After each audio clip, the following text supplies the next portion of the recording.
কাকু কাকু আপনি যে কম্বলের প্যাকেটের ভিতরে 30 পিস বিক্রি করতেছেন, ট্যাক্স লাইসেন্স আছে? না বাবা, ট্যাক্স লাইসেন্স না থাকলে তো আপনার জরিমানায় পড়ে যাবেন গা। কাকু কথা বলেন বাবা।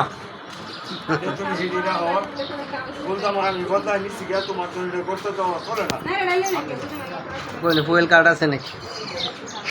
কাকু আপনার ন্যাশনাল কার্ড আছে? তো ন্যাশনাল কার্ডও নাই গিয়া, এই দোকানদারি ট্যাক্স লাইসেন্সও নাই গিয়া, আপনি কিভাবে কেমনে করতেছেন? ওই যে আবার তাও আবার নিজে একটা ব্যাগও কিনলেন না, গাড়িও কিনলেন না, আপনি ওই যে কম্বলের ব্যাগের ভিতরে এটা কিনতেছেন, এটা কি ঠিক? ফুয়েল কার্ড পাইছেন না?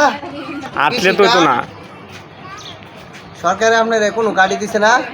ফ্যামিলি কার্ড, কৃষি কার্ড। আপনি তো এই যে আত্মহত্যার বাবা শুনেন, আপনি যে আত্মহত্যার প্রস্তুতি নিয়ে ঘুরতেছেন, এটা হলো আরেক অপরাধ। ওই নিচেরটা ধরে টান দিলে টাঙ্গা যাই পাইনি। এটা বান্ধাও তো এমন বান্ধে দিচ্ছেন যে বান্ধাটা ওই যে ফাঁসির আসামিরে দেয়, কিন্তু ট্যাক্স লাইসেন্সটা আপনি করে আলবেন, নাহলে কিন্তু বিপদে পড়বেন।